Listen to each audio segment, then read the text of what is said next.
Hello, everyone. Thank you for joining us today. Very excited to do this webinar today to talk about more signals, more noise, how to find the real buying group members in our opportunities. I am Randy Likas. I am the head of go-to-market for Nectar, and I'm very excited to do this webinar in partnership with my friend and partner, Mark Tarro. Mark, I'll give you an opportunity to introduce yourself. Hi, everyone. Mark Tarro. I'm a senior solutions engineer with Informa TechTarget. I've worked in the MarTech space for about a decade, worked with ABM for the same amount of time, so excited to chat about buying groups and the evolution of ABM and MQLs and all that today. Fantastic.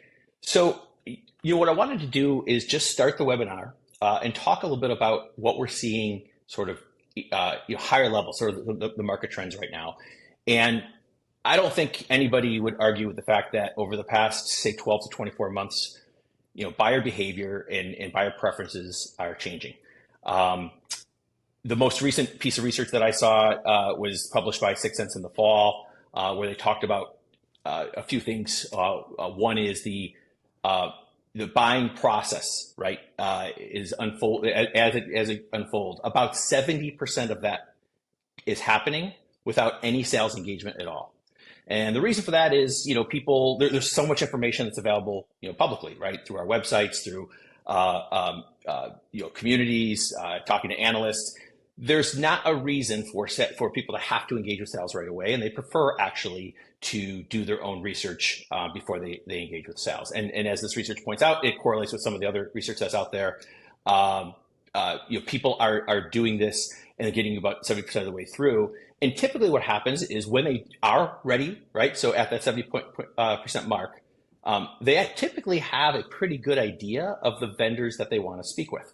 They've shortlisted the vendors. And that last 30% is really around validating some of their expectations and asking some additional questions that they have. The other thing is Yep. This is a stat I think you and I have both seen for years, right? And it's incremented up. I think it used to be in the mid 50s, and more of that decision is being made beforehand. And you mentioned the places that they're doing that research. I think another place is thought leadership sites like the Informa TechTarget network that provide some of that top of funnel research geared towards the buyers so that they don't have to directly interact with the salesperson. So I've definitely noticed this number has creeped up, and the fact that it's almost 70 now is quite crazy. Yeah, it really is. And so I guess the question I have and ask myself is what is the implication of this, right? Because we need to provide value to meet buyers where they are in the market, whether they are researching things and educating themselves, or getting later into the process where they're bringing in other internal members to sort of lining around the problem that they have and different solutions. And so it doesn't mean that we just sort of sit back and wait for them to contact us, right? We have to be engaging with them and meeting them where they are. And I think it's because of this is why we're seeing so much investment in tools at the top of the funnel to help us identify where people are at in their buying process. And these are just a subsection of all the different intent and signal vendors. But a lot of companies are buying multiple tools to help them to understand and to meet buyers where they are. And Informa TechTarget, I know, is one of the third-party vendors that provides that. But also Informa TechTarget also does second-party data as well. And so I wanted to stop for a moment and let you talk a little bit about Informa TechTarget and specifically what you're doing around third-party and second-party intent. Yeah, I think there's definitely a difference between the traditional view of third-party intent and what we're providing and what we hear from customers about that. The way that we're getting our intent is through directly observed actions by opted-in individuals. So we have our own view of first-party intent that we're sharing with customers to really have that second-party intent feel. And customers and partners have called this out in conversations over the past year, that the way that we provide that is very different. And the way that we are able to start to source those buying groups is different because of that. Because we've got those opted-in individuals that are directly observing or exhibiting that intent by reading and digesting and downloading different content within our network. So that's where this idea of second party intent really comes in. And I'll talk a little bit more about that as we go today. Perfect. So let's think about, let's sort of now think about when we're looking at these different intent signals, how does that sort of play out? And if we think about the different people that are shedding signal or shedding intent, right? They're visiting our website, right? They're downloading ebooks, they're attending webinars, and as they are doing this, I think what's important is that there's no such thing as a silver bullet signal, right? In most of the time, what we have to look for is what is the collection of signals, because not every signal is created equal, that we can package up that we can then deliver back to our sales development organization, our sales organization, to give them some guidance in terms of why we think this is a qualified lead for them to pursue. And so, packaging this up, there's companies doing it different ways. Commonly I'll hear about, what's the frequency at some point? What's are they coming to our site multiple times? Are they engaging with our content? How often or how recent what was that? What are the different personas that are involved? What are the types of pages that they're visiting, right? Are they in the education mode, or are they, looking at pages that are more sort of mid funnel to bottom of the funnel? All of these things are important as we think about and we package up together. And of course, there's always going to be the hand raisers, right? The people that want to talk with us directly. Now, the problem with this is that there's still individuals leads that we are looking at. And we know that individuals aren't making decisions at large organizations. It's a collection of individuals. So even when we are packaging up these signals and delivering them, the conversions are really, really low. And I think that I heard a stat recently, which is that sellers right now they're really suffering from close win rates. I think it was between like 12 and 17% is like the average conversion rate. So 1 in 9 deals, or 1 in 9 leads or MQLs are actually turning into deals. So what is that? That's actually requiring them to do 3 times the amount of work in order to be able to hit their numbers. And so if we're passing off individual leads that aren't converting or are not high quality, there's 2 problems with that. First of all, we are eroding the trust that we're trying to build with sales in terms of what is a qualified lead and where they should be spending their time. But second of all, if we are not providing them something that actually is hot, right? They feel like they're wasting their time and they're doing unnecessary work. And so that's the first thing. And the other thing is, I think is important, is that we don't over rotate on any particular signal as well. We can't necessarily make the assumption that because they are visiting the website and downloading an ebook, that like they're interested in talking with us. And so it's important to think through, how we package those up. Mark, anything you'd add here? Yeah, definitely. I think, when we look at these signals that you're calling out, downloading ebooks, attending webinars, just reinforcing the second party intent story, that's where a lot of that is happening within our network. So if you think about Bright Talk, which we own, that's where we'll see a lot of webinar attendance and can deliver those leads. We'll run content syndication campaigns and be able to deliver those leads. And for a decade, when I worked with marketing automation platforms, it was all about scoring those individual leads and doing exactly what you just talked about, is delivering that marketing qualified lead. And I know you and I are going to get more into this, but it's really about surrounding that lead. And that's where our strategy has shifted into, when we observe that hand raiser that's coming in and saying, I want to download this ebook, I want to attend this webinar, how do we start to surround them and productize that buying group so that what we're delivering is more of a marketing qualified opportunity?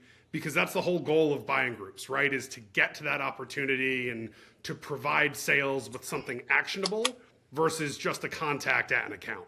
So love this idea of surrounding the individual leads and starting to piece together like who at that account do you need to talk to in addition to the hand raiser. Yep.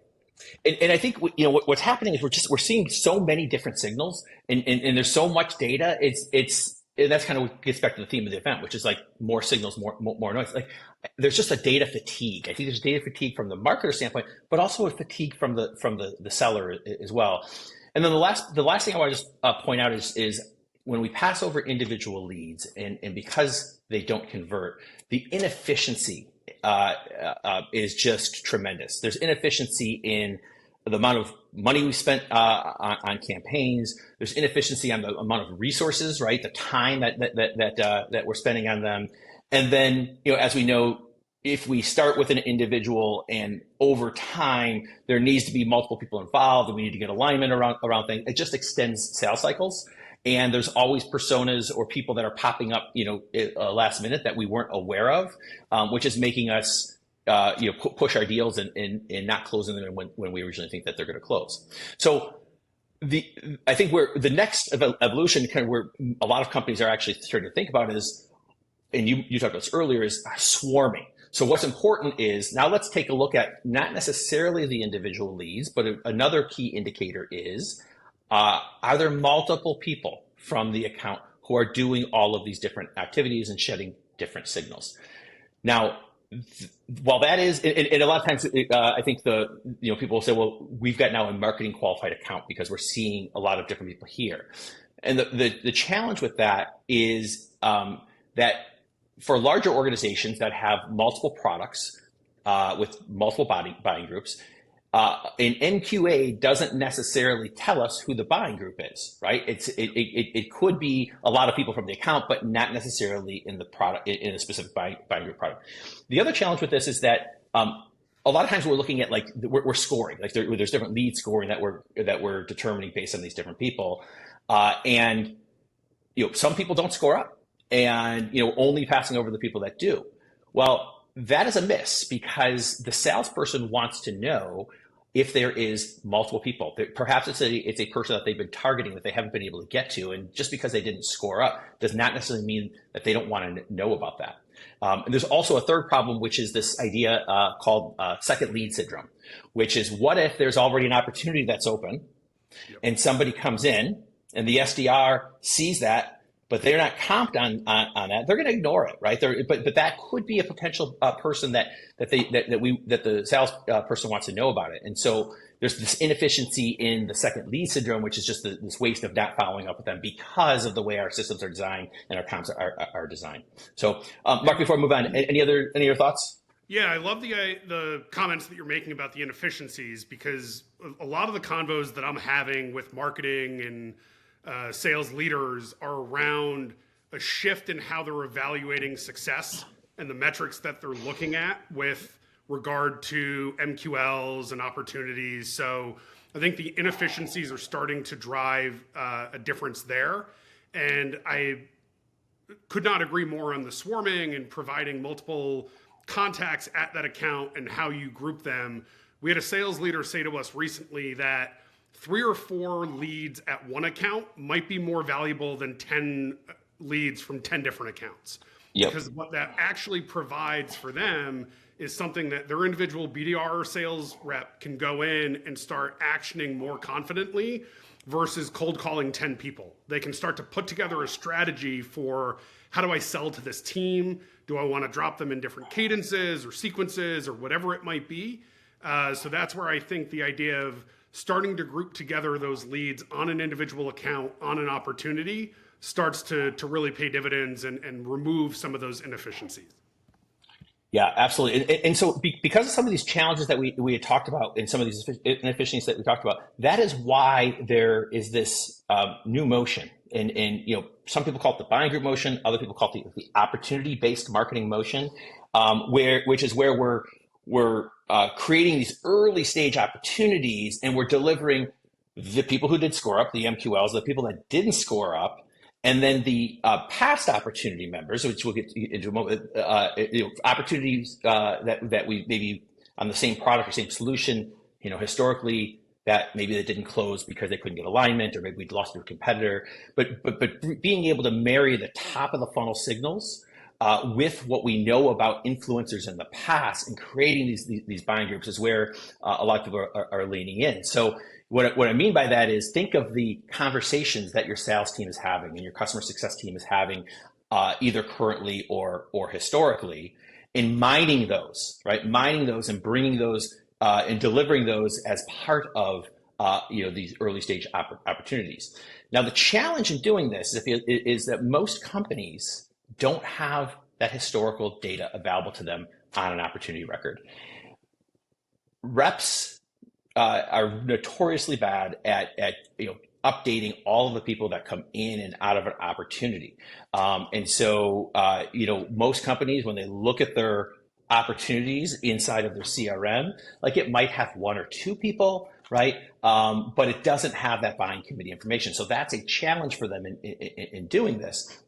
But there's one of the things that Nectar does, and one of the things I think is an easy solve to, quite frankly, is to be able to go through and harvest all of those past interactions and automatically add them to the opportunity record. Also, automatically add the role that they play in the buying process based on their persona, based on their seniority, based on the engagement, right? And so now when we have complete opportunity records and the engagement from those prior opportunities, to understand, how many, if we look across all of our closed won business, how many personas do we need to have in order to win business? If we have a buying committee of 5 personas, and we know that we can get 5 engaged personas, win rates go up 12%. We now know what we have to go deliver over the course of the deal to help sales close this deal. Yeah, and I think, Randy, as you go through that, one thing that sticks out to me is that there's no one source for all of these buying group members.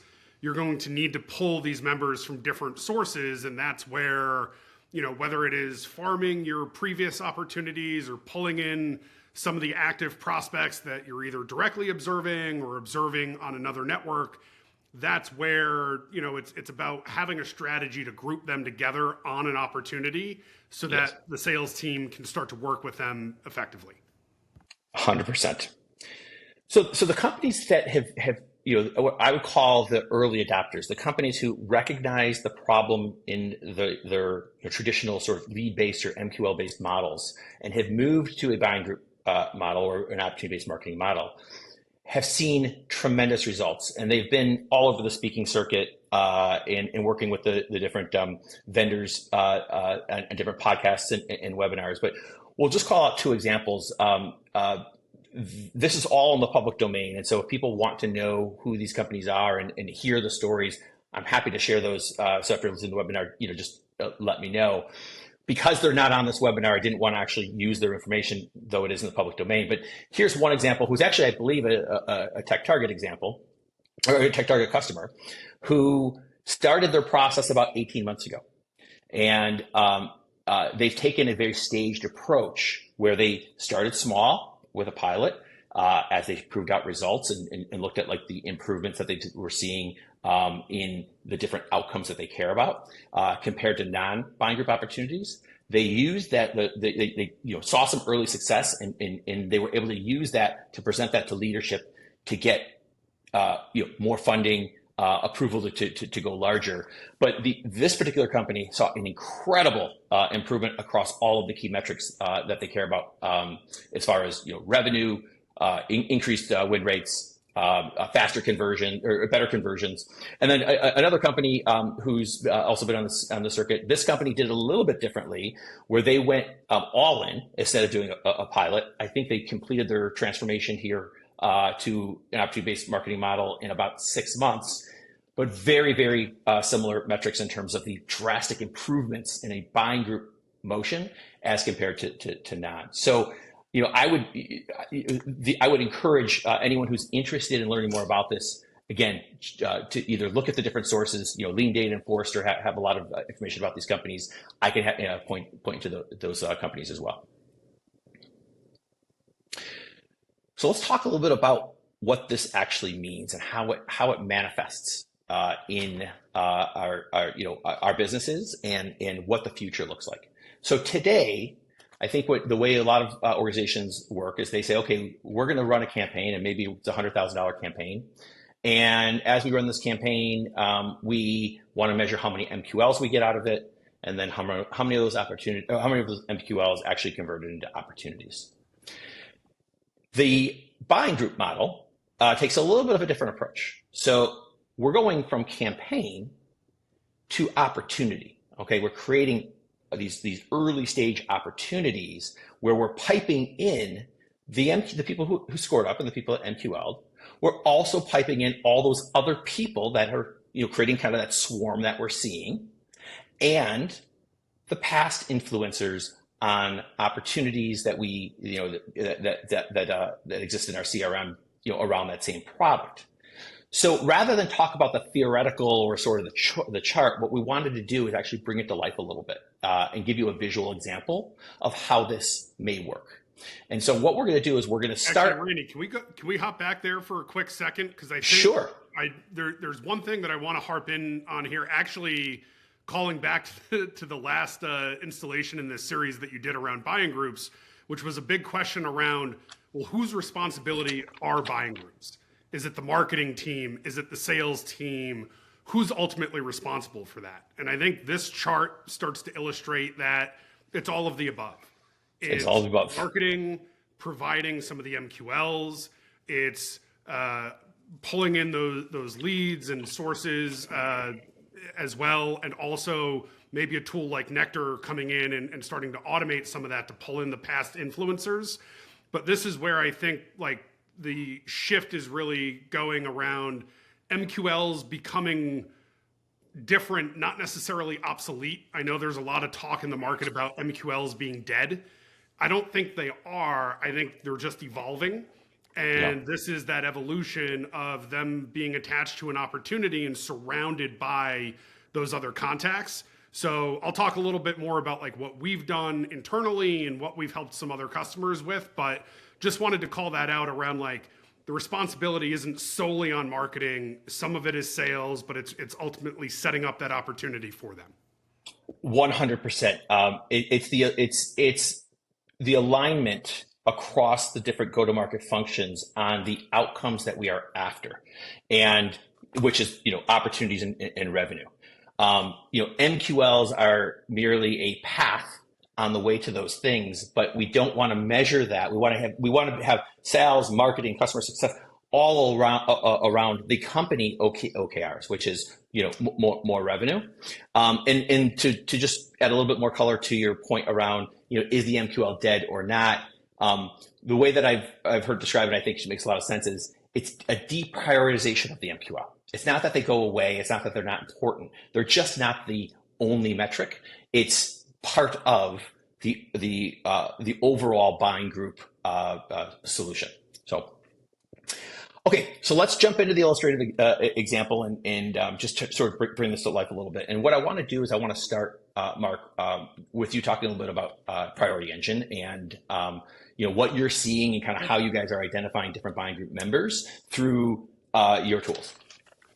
Yeah, absolutely. And for those that aren't fully familiar with Informa TechTarget and our network, what we have is a network of different sites that buyers will come in and digest different content around a lot of tech topics, and they'll have to opt in to continue viewing our content.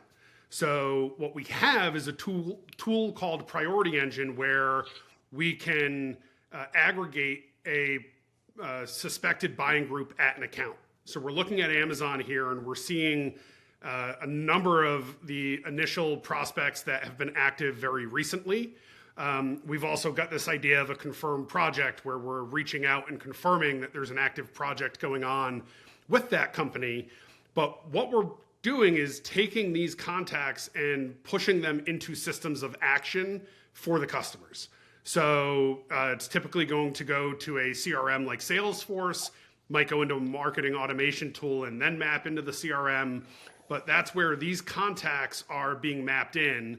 And typically there's a little bit of work once they enter a tool like Salesforce to say, how are we routing them? How are we treating these contacts so that We know they're either mapped to a Salesforce campaign. Randy, you made the comment a few minutes ago about in larger organizations, there might be 4 or 5 different products or services that they're trying to sell that might represent a number of different opportunities. So how do I route these contacts to the right opportunities?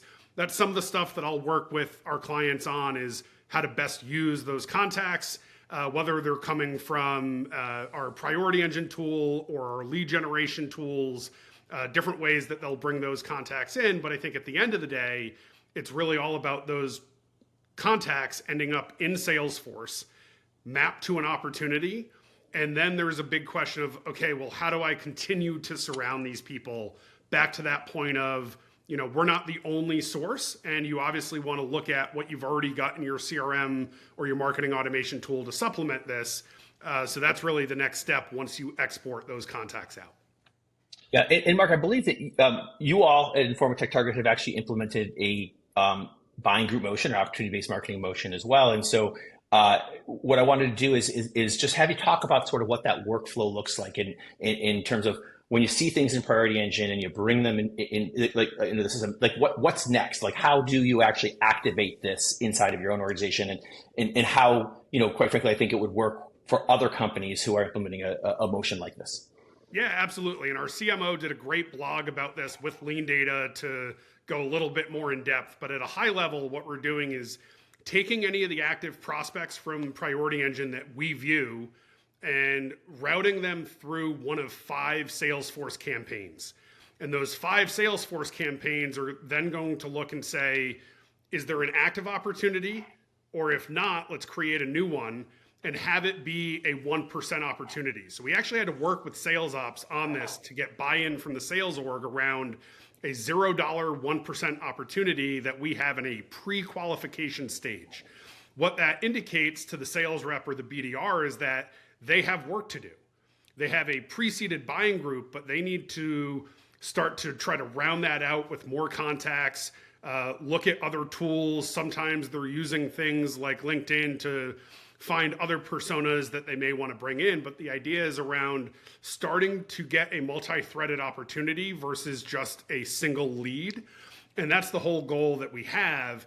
And then that's where I think, a lot of the work that we're doing manually, it was cool to hear about Nectar and what you guys can automate on the other side of this. So kick it to you for the other half of the story.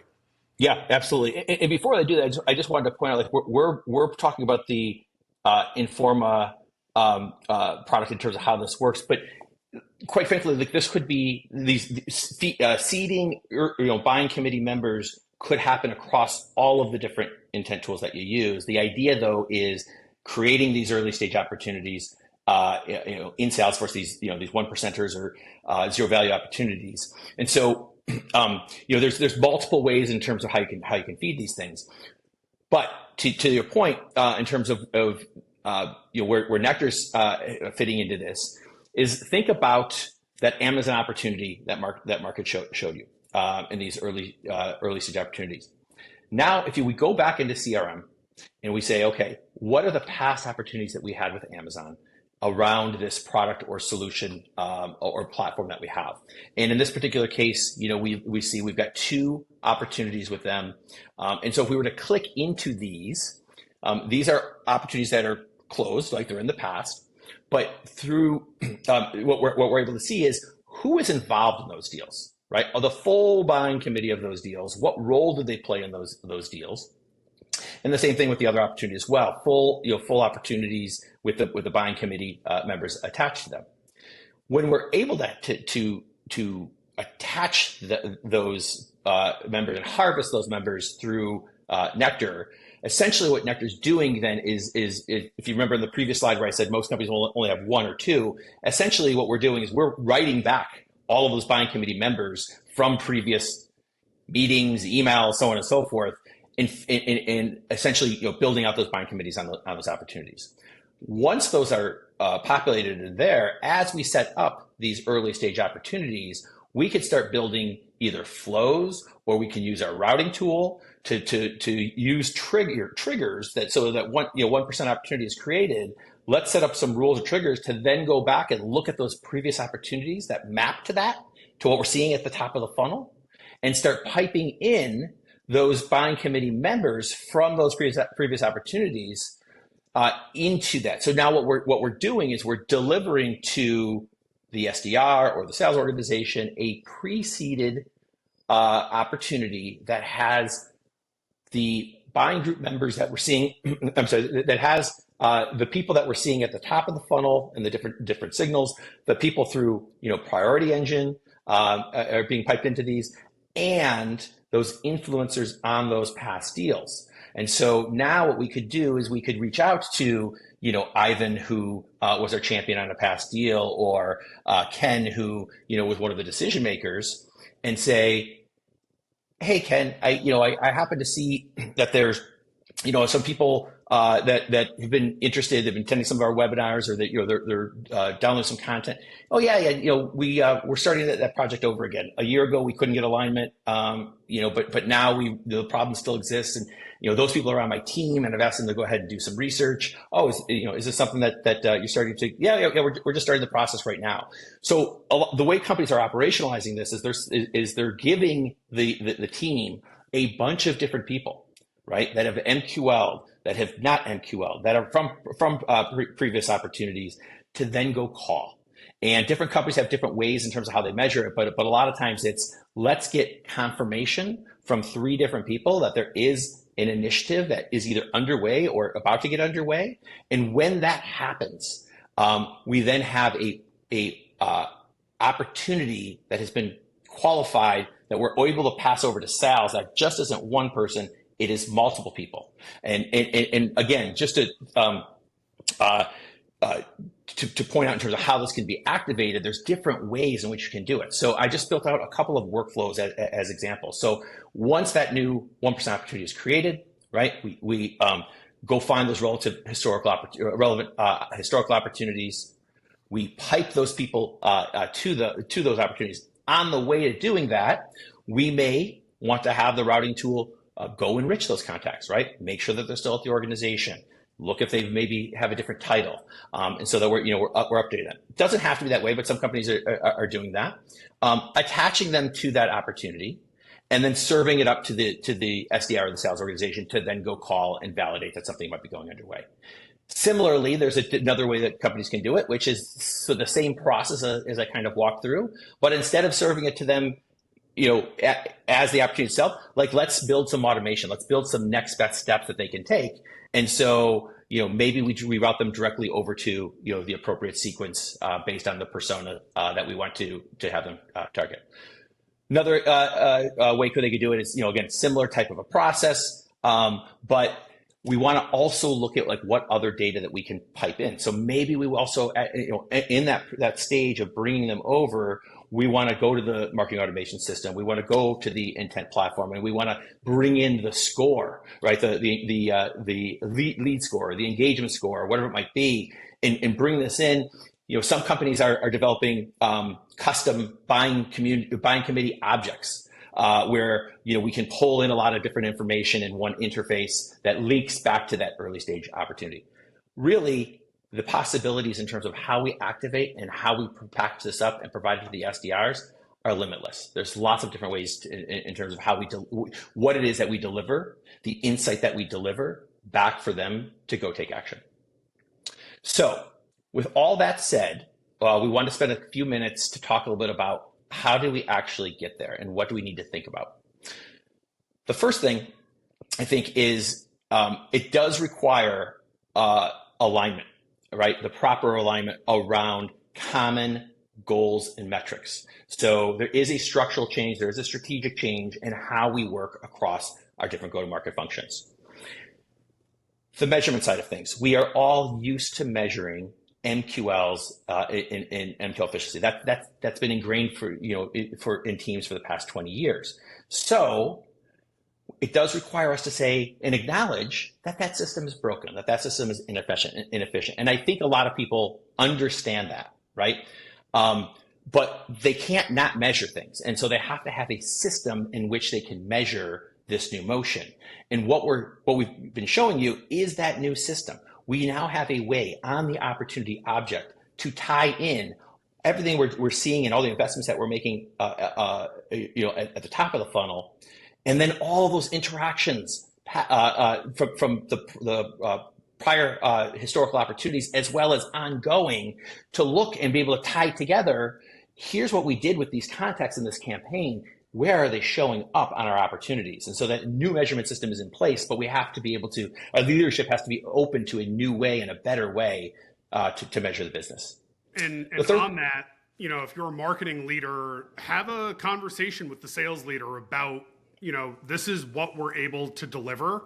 We both agree there's inefficiencies with MQLs. Randy walked through those before. There's a lot of wasted time. That's what companies are trying to get better at. And that's probably the first step, if you haven't done it yet, is having that conversation exactly to what you're flowing into about that change in process and measurement, that you need that alignment between leadership so that the operations teams can start to enact this. Yeah, 100%. The other thing I'd call out on measurement is it also allows us, as the opportunity starts to move to mid funnel and bottom of the funnel, because we're able to look at all of our historical buying committees in the past and look at our closed won business, we in identifying the different personas that we know are important, and we can start running some analytics to say when we have 5 engaged personas on an opportunity, win rates go up 12%. Well, then as these opportunities are progressing and we can see, we've got 3, but we need 2 more. Right now, marketing knows the other personas that they have to go deliver back to the opportunity, and when they can do that, again, the opportunities typically would go up like 12%. So we can measure. Marketing can now measure what is the lift in which that they need to deliver to help close business. All right, third thing on process. So there is a change in process here. It changed sort of how we work, right? How our teams work, how our systems pass information in data. And then the last thing is the data itself, right? We have to distill that noise and focus in the actionable signals that actually matter, right? The historical deal influencers, they're locked up. They're not visible for the most part. And so, how do we unlock them, right? How do we harvest them and get them on the opportunities? That's actually the easiest part, to be honest with you. And that's the area where Nectar could help with. But that part, by doing that, then enables us to inform the strategy in terms of the different personas that we know that we need in order to win a deal. So the point of the slide is that there's work to do internally. It's not necessarily the easiest thing to do, but it's worth it. Again, if I go back and I look at the results of the companies who have done this, the improvements they've seen on the outcomes that matter are just incredible. And so that is why it's worth thinking through, like, what do we need to do to make these changes. So we're going to end with just some immediate actions. And Mark, it's going to be a combination of kind of you and I here. So what are the sort of the key takeaways that we want people to leave with? The first is, look, I think no matter where we sit in the organization, we have to be the change agents within organizations to recognize that what we're doing isn't working, or there is a better way, right? So we have to challenge the status quo, and we're all being tasked to do more, right? I think we have to start thinking about how do we do something better, right? To eliminate the inefficiency and spend to a better way. Mark, any comments about that? Yeah, it's a really interesting convo that I've had with some of our marketing leaders internally is about just this, doing something better. And it's not always quantity. It's not delivering a ton of marketing qualified leads, but you need to make people aware of what that strategy is and why that matters. That it's about delivering quality contacts, multiple contacts at an account, which at the end of the day might be a lower number of total leads, but a higher number of opportunities, which is the end goal, right? We're all businesses trying to sell, trying to increase the revenue that we can bring in. And at the end of the day, generating leads doesn't do that. Progressing opportunities does. And that's where I think it's really about doing something better. 100%. And it goes back to that comment about, the sales teams are suffering, with their conversions of like 12 to 17%. Like, they don't want more. They want better. And they want higher quality. And buying groups is the way for them to get there, to improve those conversions and not necessarily have to do 3 times the work. The other sort of key takeaway that we want people to think about is really lean in. Learn from these early adopters. There's so much that's available in the public domain. And again, you can search for buying groups, just a bunch of different webinars. I'm happy to point you to those, to what's available as well. And there's other companies who are other solutions providers and vendors who are really leaning into this motion as well. And learning from them, like taking calls from them and understanding how do we move, how do we leverage our existing investments in our tech stack in a more efficient manner, and what gaps do we have that we have to fill in order to get there. The third one I'll call out is just taking an audit of the problem. One thing that Nectar does very early is working with companies to help them understand what is the gap that we have on our existing historical opportunities. If we don't have full buying committee members on those opportunities, but we can audit and look at who are all of the people that sales has interacted with on those opportunities, and tie that back to who marketing targeted, and say, okay, well, these are the people that were involved in meetings. These are the people who were involved in deals. They're just not on the opportunity object. Let's automate that. Let's figure out a way in terms of how we can do that. And we have an audit very early in the process using anonymized data that we can help expose that problem. The last thing I would just recommend is because this does require a change, and because I think the saying is the best way to eat an elephant is one bite at a time, right? We don't have to go all in right away. What are different ways that we can do smaller projects, pilots, skunks works, maybe starting with a small team, maybe a particular product, maybe a particular geography, where we can show the immediate impact and value of these pilots, bring that to leadership, show them the differences, get approval to expand the scope, or get some more funding to go along the way. So Mark, any last thoughts in terms of like the key takeaways or recommendations that you would give to people? Yeah, I love the last one of starting small. I think with this being a change, with this being a shift in measurement, in investment, in strategy, starting to prove out the value of it is what often needs to happen, especially at a large organization, in order for leadership to say, yep, we're going to actually invest more money in this. And one of the use cases that you pointed out, I think that's exactly what happened. They started with a small team, proved out that the buying group strategy would drive these numbers, and immediately leadership said, okay, then let's do it broadly. And that's where I think, to your point, need to be smart about like not biting off more than you can chew, and be able to prove results, have clear results that you're trying to drive, and have those conversations, which I think all of these start to illuminate. Yeah. So I'm going to stop the share. That is the conclusion of the webinar in terms of content that we wanted to show. Mark, I just wanted to wrap up, and any final parting thoughts in terms of what we've discussed, and B, if people want to learn more about Informa TechTarget, what you're doing with third-party and second-party data, how you guys have implemented a buying group motion, how might people get in touch with you? Yeah, I think, the one thing that I keep reiterating is that buying groups are a strategy, not a product, not a feature. So it's something that is often going to incorporate a number of different solutions.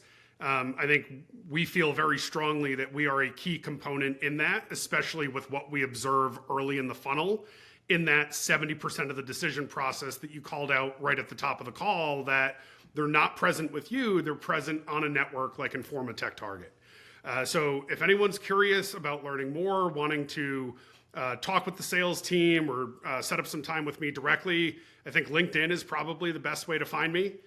So Mark Tarro on LinkedIn, but happy to have any and all conversations. And I know we've got the Forrester Summit coming up, so I will actually be in Phoenix with a number of members of the team as well, so you can also look us up there. Yeah, and I will also be at the Forrester Summit, and anyone that's attending would love to meet up and just discuss the idea and riff on the idea. If anyone wants to reach out to me, LinkedIn as well, Randy Likas, or randy.likas@nectar.ai. It's NEKTAR. And my final parting thought is, I think there's a recognition that the way that we're working today is broken. And it could be daunting to think about how to make that change. It doesn't have to be. Start small. Look at the data, right? Use data to help inform and talk with leadership. And so, if anyone wants to have a further conversation in terms of how to do that, please feel free to reach out. So with that, I just want to thank everyone for listening in. Mark, thank you for being joining me on this, and have a great day. Thanks for having me.